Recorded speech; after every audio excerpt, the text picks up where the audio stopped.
అవసరాలకు ఉపయోగించుకుని మిగులుపు ఉంది. ఆ రోజు నేను ఇదైనప్పుడు ఎకరా 10 కోట్లు. హైదరాబాద్లో హైటెక్ సిటీ కట్టాం, ఎకరా ₹1,00,000. హైటెక్ సిటీ కట్టిన తర్వాత 20 కోట్లు 30 కోట్లు. ఇప్పుడు ఎంత తెలుసా ఎకరా? అక్కడ ఒక ఎకరా ₹100 కోట్ల. అలాంటిది కనీసం 3-4 లక్షల కోట్ల ప్రజాధనాన్ని విధ్వంసం చేసిన దొంగ చరిత్రహీనుడు ఈ జగన్మోహన్ రెడ్డి. నా బాధ కాదు, నేను చేశాడో కాదు, నా బాధంతా అది మీ ఆస్తి.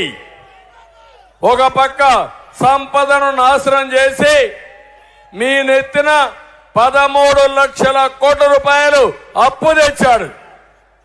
ఎవరు కడతారు? జగన్మోహన్ రెడ్డి కడతాడా? మీకే కదా అప్పు. సాక్షి పేపర్ కడుతుందా? లేదా భారతీయ సిమెంట్ కడుతుందా? మీరే పన్నుల ద్వారా కట్టాలి, అవునా కాదా అని అడుగుతున్నా. కానీ దానికి సమాధానం లేదు.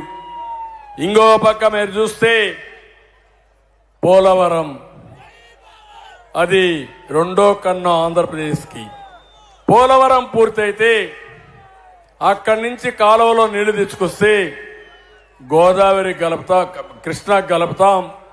అక్కడి నుంచి నేరుగా నాగార్ సాగర్ ద్వారా రాయలసీమకు తీసుకుపోతాం. నదుల అనుసంధానం చేస్తాం. ప్రతి ఎకరాకు నీళ్లు ఇవ్వాలనేది నా సంకల్పం. అక్కడ టెండర్లు మార్చాడు. టెండర్లు మార్చి గోదావరిలో ముంచేసే పరిస్థితికి వచ్చాడు. మళ్ళీ మనం వచ్చిన తర్వాత ఇవన్నీ చేసే పరిస్థితికి వస్తుంది. నేను ఒకటే, ఈ విషయాల్లో మీరు చూస్తే ఒక వ్యక్తి బాధ్యతారాహిత్యంగా ఇష్టానుసారంగా చేసే పరిస్థితికి వచ్చారు. ఇక్కడ మనం ఉన్నాం, రైతాంగాన్ని అడుగుతున్నా, అక్వా రైతులు ఎవరైనా బాగున్నారా తమ్ముళ్ళు అని అడుగుతున్నా మిమ్మల్ని. 2 లక్షల హెక్టార్లు అక్వా సాగుంది. మన హయాంలో అక్వాని ప్రోత్సహించాం, ప్రపంచ పట్టణంలో పెట్టాం. ఈరోజు ఖర్చు 3 రెట్లు పెరిగింది, ఆదాయం మాత్రం పెరిగే పరిస్థితులు లేదు. మద్దతు ధర లేదు. ఫీడ్ గాని, మందులు గాని, కరెంటు బిల్లు గాని, సెస్ గాని ఇష్టానుసారంగా పెంచేశారు. అదే మాదిరిగా మొన్నటి రోజు చూస్తే 10 ఎకరాలు పెట్టి జోన్ నాన్ జోన్ అని ఆంక్షలు పెట్టే పరిస్థితికి వచ్చారు. నేను ఒకటే హామీ ఇస్తున్నా, ఈ రాష్ట్రానికి కోస్టల్లో అక్వాకల్చర్ అవసరం. మీ అందరికి హామీ ఇస్తున్నా, ₹1.50 అందరికీ కరెంట్ ఇచ్చే బాధ్యత మాది. ఏఎంసీ సెస్ గాని, నీటి పన్ను గాని, ట్రాన్స్ఫార్మర్ రేట్లు గాని, జీవో నెంబర్ ఇవన్నీ కూడా ఇష్టానుసారంగా చేశారు.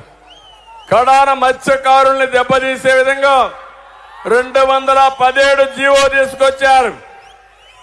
నేను వస్తాను, ఆ జీవో రద్దు చేస్తా, మీకు మత్స్యకారులకి మళ్లీ స్వేచ్ఛనిస్తా, చెరువులు కూడా మీకే అప్పచెప్తానని మరొక్కసారి మీ అందరికీ హామీ ఇస్తున్నా. ఈ ముఖ్యమంత్రి ఎట్టుంటాడంటే విచిత్రమైన వ్యక్తి. ఏం తమ్ముళ్ళు ఎప్పుడన్నా చూశారా ఇటువంటి? ఎప్పుడన్నా ఊహించారా మీరు? నేను అడుగుతున్నా మిమ్మల్ని అందరూ, నా లైఫ్లో అయితే ఎంతో మంది ముఖ్యమంత్రులు చూశారు, కానీ ఇతను ఒక విచిత్రమైన మనిషి. విచిత్ర జంతువు అందామా, మనిషి అందామా, రాక్షసుడు అందామా నాకైతే అర్థం కావడం లేదు. మీకేమైనా అర్థమైందా తమ్ముళ్ళు అని మిమ్మల్ని అడుగుతున్నా. ఏమో మా ఆడబిడ్డలు మీకు అర్థమైందా అని మిమ్మల్ని అడుగుతున్నా. చాలా ప్రమాదకరం. ఒక మాట అంటాడు, నా బీసీలు అంటాడు. నా బీసీలు అంటేనే 30 పథకాలు రద్దు చేస్తాడు. ఇంకో పక్క నా బీసీలు అంటానే ఇక్కడే ఒక ఉదాహరణ. అమర్నాథ్ గౌడ్ అని ఒక కుర్రాడు, వాళ్ళ అక్కను వేధిస్తా ఉంటే, మా అక్కను వేధిస్తున్నావు, మంచిది కాదని చెప్పాడు. చెప్తే ఏం చేశారు? రోడ్డు మీద పెట్రోల్ పోసి తగలబెట్టేశారు. మళ్ళా అంటాడు నా బీసీ అంటాడు. అంటే నీ బీసీలు తగలబెట్టడానికా? ఇప్పుడు అతను 2 నెలలు కూడా జైల్లో ఉన్నా బాధితులు 2 నెలల్లో బయట వచ్చారు. మళ్ళా బెదిరించే పరిస్థితికి వచ్చారు. నేను ఒకటే చెప్తున్నా, నేను వస్తానే ఇలాంటి వాళ్ళని మక్కలు ఎరగొట్టి ఇంటికే పరిమితం చేస్తా.